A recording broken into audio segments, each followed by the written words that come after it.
Dasar kami melaporkan Ferry Amsari karena dia sudah menyinggung perasaan rakyat yang mengatakan bahwa pemerintah bohong atas. Yang kita kritik itu adalah pernyataan pemerintah, dalam hal ini Presiden, soal swasembada pangan, which is impossible karena swasembada pangan belum terjadi.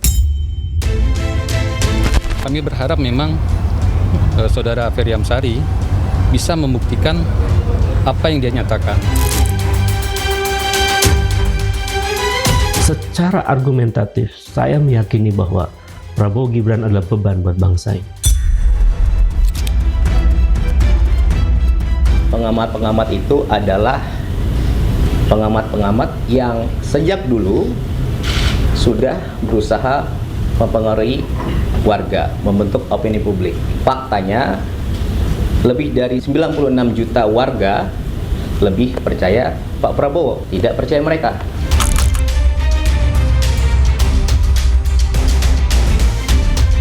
Konstitusi itu orang menyatakan pendapat itu dilindungi konstitusi, dan konstitusi mengatakan itu sudah diatur oleh undang-undang. Hukum harus dijalankan dengan seadil-adilnya, namun kita juga harus bisa menjaga etika dalam memberikan kritik untuk bisa dilakukan secara santun.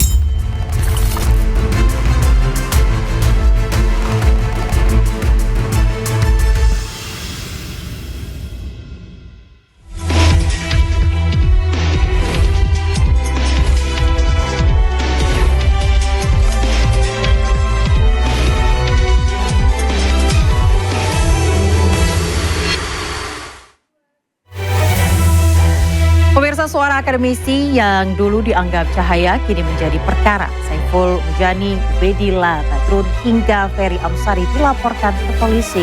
Apakah ini batas kebebasan atau awal pembatasan? Saya Aya Nufus, inilah interupsi.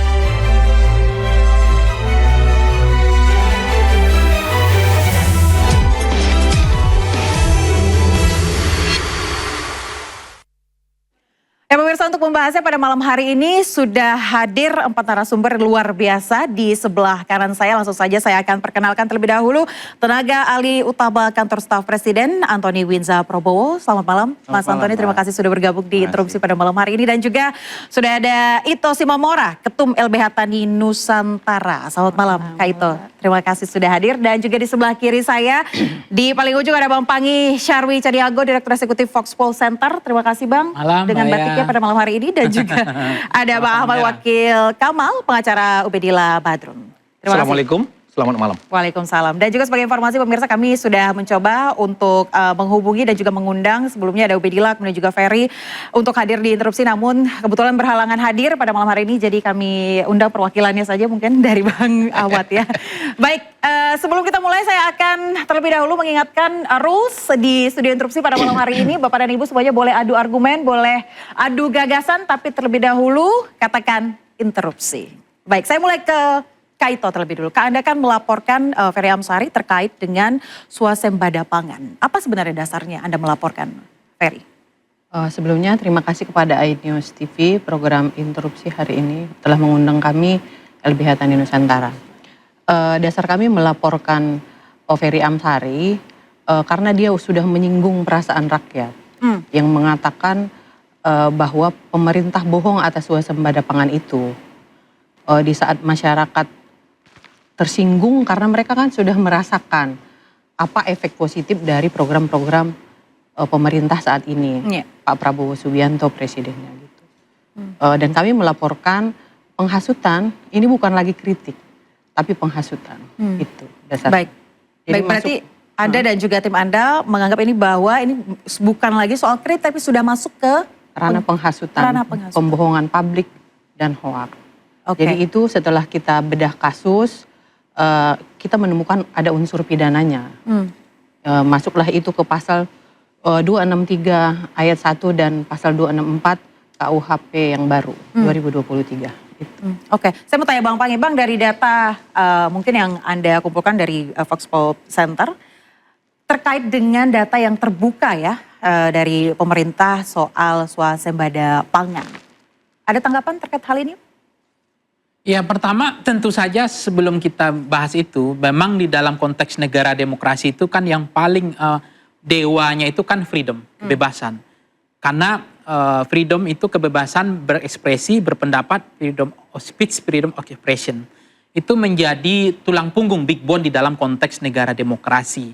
Nah, kalau kemudian itu menjadi catatan penting, isu yang sangat krusial, bahwa setiap orang bisa menyampaikan pikiran, gagasannya, pendapatnya, sebatas dia dengan data yang kuat, yang terukur, dengan KPI yang jelas, dan dia menyampaikan based on data. Jadi itu sangat penting sekali.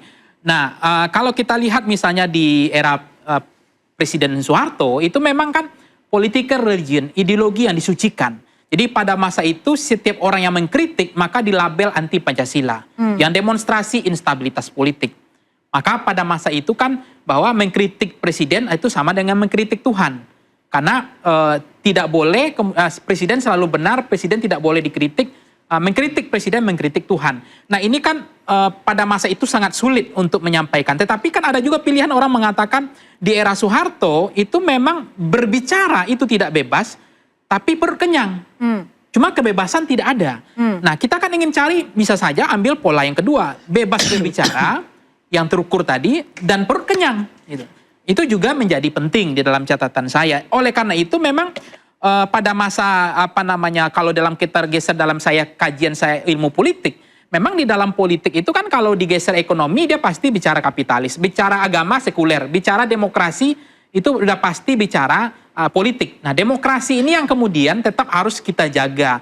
Tetapi kemudian di era ini dinormalisasi oleh rezim sebelumnya, yang namanya Undang-Undang ITE digunakan sebagai alat untuk pembungkaman terhadap lawan-lawan politik. Undang-Undang ITE itu sudah banyak terjadi. Bahkan kasus di era presiden sebelumnya, saya sebut nama Pak Jokowi, itu ada yang dijemput malam jam 3 pagi, sampai katanya nggak sempat masang baju duluan, yang namanya almarhum Bu Rahmawati, ada Saganda, kemudian waktu itu mereka adalah saksi-saksi yang dijemput malam, dituduh makar pada masa itu.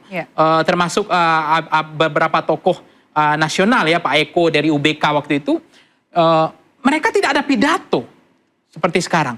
Artinya bagi saya, dulu nggak ada seperti ini, mereka nggak pernah pidato, nggak pernah mengatakan harus dijatuhkan bagaimanapun cara, nggak ada, tapi ditangkap. Saganda itu ditangkap. Artinya apa? Menurut saya sekarang situasinya kan nggak seperti itu juga.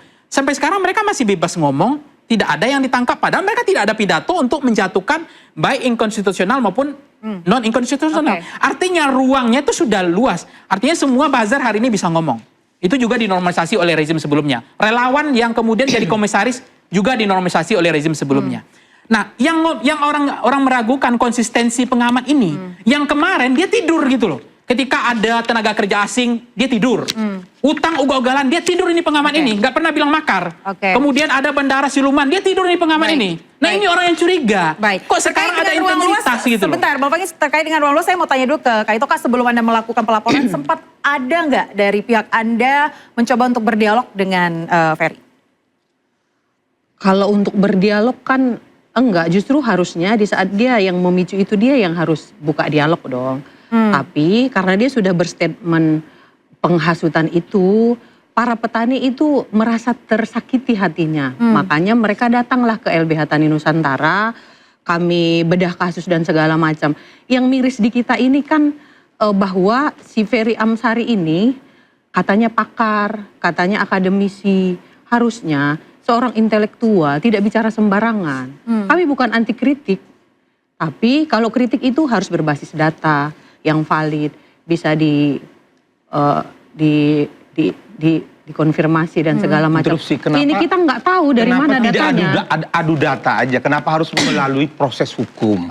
Seolah-olah hukum jadi alat untuk membungkam lawan-lawan politiknya atau membungkam akademisi yang kritis terhadap kekuasaan. Nah, saya jawab Pak, gini, justru si petani-petani ini datang ke kita. Kita justru memberikan pemahaman kepada petani. Kalau umpamanya kita lepas mereka, bisa aja ini jadi mereka yang pergi langsung ke rumah Ferry Amsari, bisa langsung demo dan saya kira itu berlebihan, kekhawatiran berlebihan lah itu, lebay. Saya kira dalam kondisi bangsa yang sudah terbuka seperti ini nggak perlu terlalu takut lah. Dan rejim ini nggak perlu insecure, nggak perlu takut terhadap kritik. Justru kritik itu menjadi vitamin supaya kebijakan-kebijakan publik itu adalah pro rakyat, untuk kesejahteraan rakyat. Ini yang Anda sampaikan mewakili klien Anda ya, Bang Ahmad? Nggak semua kita teman. Jadi bagian dari kebebasan berpendapat. Termasuk klien saya, Ubaidillah Badrun itu kan diundang oleh salah satu podcast yang kebetulan adalah media massa. Jadi sebagai narasumber, dia sebagai akademisi dilindungi oleh konstitusi 1045, 1945, juga dilindungi oleh undang-undang perguruan tinggi, kebebasan akademik, kemudian undang-undang pers. Seharusnya bukan langsung ke pidana, karena itu adalah produk jurnalistik, harusnya lapor ke Dewan Pers. Berarti Anda lebih memilih untuk terlebih dahulu melihat jalur Dewan Pers daripada jalur pidana? Kalau dalam kasus Ubed, karena itu yang dilaporkan itu adalah produk jurnalistik, sehingga harus tunduk pada undang-undang pers. Ada putusan Mahkamah Konstitusi 145/2004 itu menyatakan bahwa tidak boleh kemudian hasil wawancara, kemudian produk jurnalistik langsung lapor ke polisi. Ini kan karena kita ini tidak mengerti hukum. Yang banyak ngomong di pemerintahan hari ini, baik dari KSP dan sebagainya, banyak yang nggak mengerti hukum. Tapi Anda menyimpulkan bahwa pemerintah dikritik berarti? Tadi dikatakan Bang Panggi seperti itu?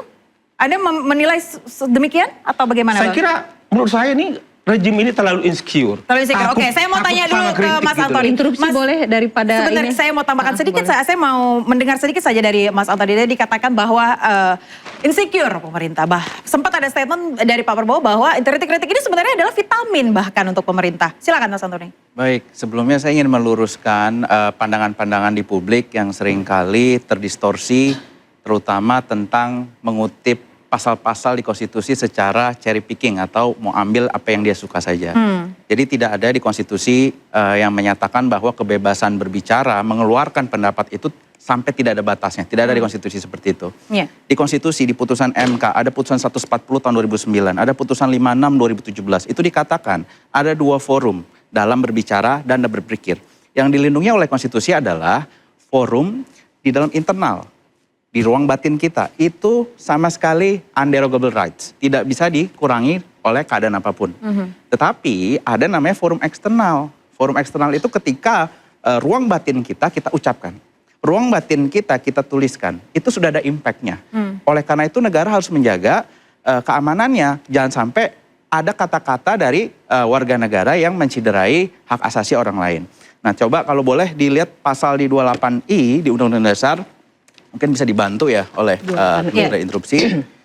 Jadi itu pembatasan yang dikatakan di 28I itu bahwa ada hak untuk kemerdekaan pikiran dan hati nurani, forum internum itu tidak bisa dikurangi dalam keadaan apapun. Nah cuman hanya di 28I saja yang dikatakan underogable rights itu yang tidak bisa dikurangi itu hanya di 28I. Nah sedangkan kalau buah pikir itu ada batasnya, itu di 28E ayat 3. 28E ayat 3 itu tidak ada klausula tidak dapat dikurangi oleh keadaan apapun. Kenapa begitu?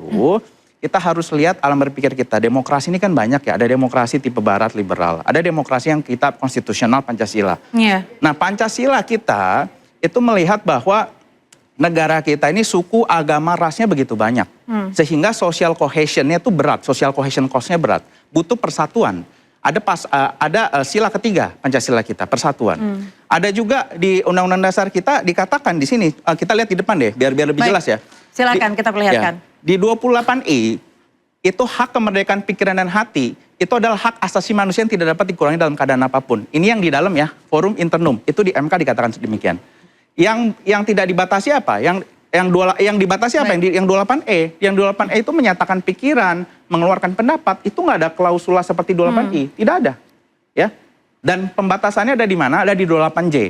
Dikatakan dalam menjalankan hak dan kebebasannya, setiap orang wajib tunduk kepada pembatasan ditetapkan dengan undang-undang. Kita akan bahas terkait dengan pembatasan ini, terkait dengan pembatasan demokrasi juga, tapi usai jeda, Mas Antoni, kita akan bantu jawab juga dari Bang Ahmad, tetaplah di interupsi.